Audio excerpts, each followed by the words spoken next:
Hey everybody, I'm Alabama Boss. Welcome to another episode of Uncurrent Events. This one right here takes us to Washington, where there's an 18-year-old boy who goes to the mall. And apparently he was a little wound up. So he goes up the escalator and decides this is the perfect time for me to pull out my junk. And he locks eyes with a 67-year-old woman. So apparently she gets pretty upset, as any woman would. So obviously he gets arrested.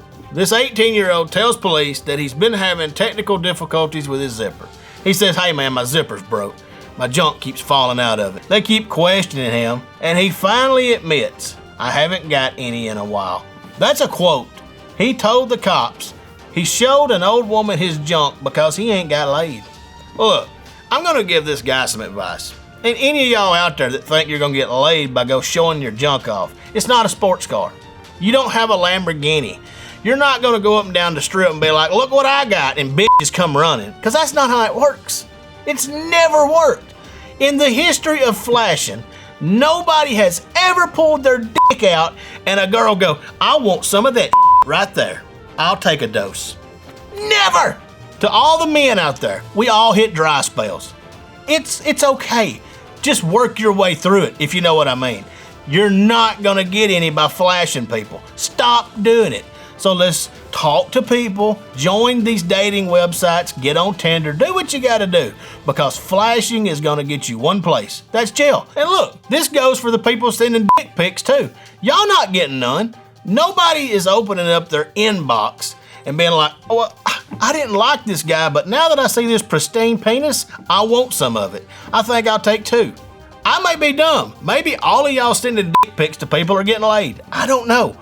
You know what she needs? A picture of my penis. That'll change her mind. I'm an asshole, but my dick ain't. It's real pretty. Okay, this one's gonna take us down under to Australia, where a man is suing his boss for being bullied at work. How could this man have been bullied? He was being farted on.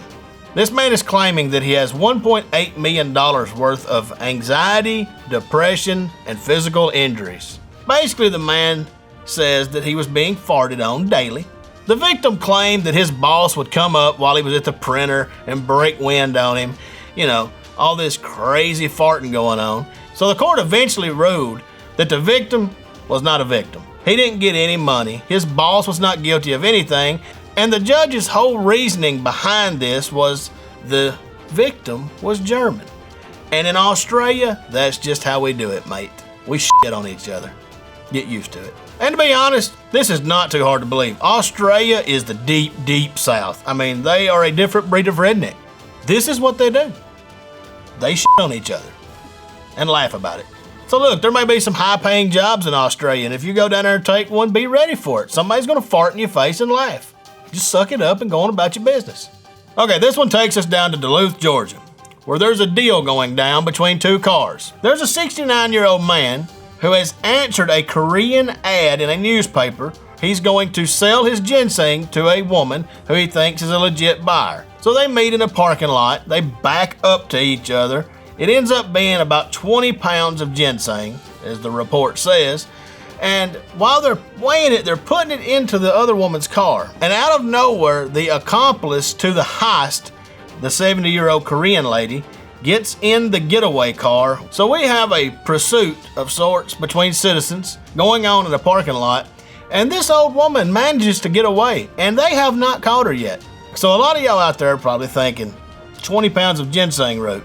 I have no idea what that is, or I don't know what it's worth. Well, this is a natural root that grows in America, in Alabama, Georgia, in the hills, and people dig it and they sell it, and it's used in all these supplements for energy and whatnot. And mostly Asian people buy it overseas and I guess sell it back to us after they do whatever they do to it. So what was this 20 pounds of ginseng worth? Well, it had hit about $1,000 a pound, so this guy could have lost around $20,000. Look, I don't know how this has changed. I used to dig ginseng, and I would take my ginseng root to an old man that lived at a house. He would weigh it there, and he would have a big barrel and put it up nice and neat and lock the doors. I've never really heard of doing ginseng deals in parking lots by backing trunks up together, or doing ginseng deals with 70-year-old Korean ladies out of want ads in a newspaper. That right there should have been a red flag for this guy. So, you know, it's kind of on you, dude. You got ripped by a 70-year-old woman. Suck it up. I mean, and look, they haven't found her. She's got the perfect disguise. She's a 70-year-old Asian woman. They're never gonna find her.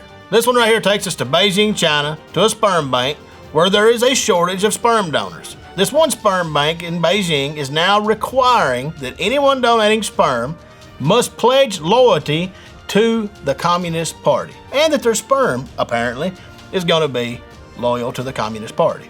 This whole thing is just weird to me anyway, because if you go to work for like Walmart in China, you'll make about 15 cents an hour, where this sperm bank is gonna pay you $900 to jack off in a cup. And how do they prove you're even dedicated? It's the honor system, that's it. And who is gonna tell, nope, sorry, I'm not gonna do that, and turn down $900 and go back to working in rice fields? No, they're all gonna just say, yeah, I'll say that shit. Give me $900 and give me a nudie magazine. And look, the science does not prove anything. There's no way to tell that your sperm is gonna be a communist when it comes out. Just because it come out of your communist body when it's born, you're probably gonna have a gay anarchist. Okay, this one takes us out to Reno, Nevada, where a young lady submitted a videotape, sort of an audition tape, so she gets invited to sing the national anthem for this minor league baseball team. So she decides to go to a game about a week prior before she sings the national anthem. And they get there and they find out there's new security measures in place. There's metal detectors and there's no gun policy. It's a gun-free zone. Well, she happens to carry a Glock 43. She is very strong in her belief on the Second Amendment. She has her Glock, she conceals carries, and she has a permit for it. So they do not go to the game, and she decides to not sing the national anthem. I mean, this is really a big deal. This is a young woman who wants to sing the national anthem, and she has to decide, do I sing the national anthem, or do I get denied my Second Amendment right? That's kind of what she says, that's how I see it. And she chose to not sing the national anthem. I mean, I'm kind of mixed emotion on this. You get a chance to sing the national anthem, if you're good at it, I think you should do it. Good for her that she stood up for her beliefs on the Second Amendment. Kudos on that. But what are you really going to do if you're down there singing the national anthem and somebody starts shooting at you? You're not going to be any assistance with your gun in the middle of the damn field. You're just a target. And if anybody's going to get shot, it's the person singing the national anthem. And you got a 9mm Glock, you're not going to be picking people off up in the stands. So there's a lot of things here that should have went into consideration before she turned this down. Look, I don't know what to think about this story, to be honest. So I'm going to ask you, if you had an opportunity, or your wife or whatever, to sing the national anthem, would you turn it down? What should this lady have done? Did she do the right thing by not going in? I'd really like to know in the comments, because I have no idea. I have really mixed emotions about this. Well, that's all I got this week. If you want to see the extended version, head on over to Rated Red's YouTube channel and hit subscribe. I'm Alabama Boss. Y'all have a good one.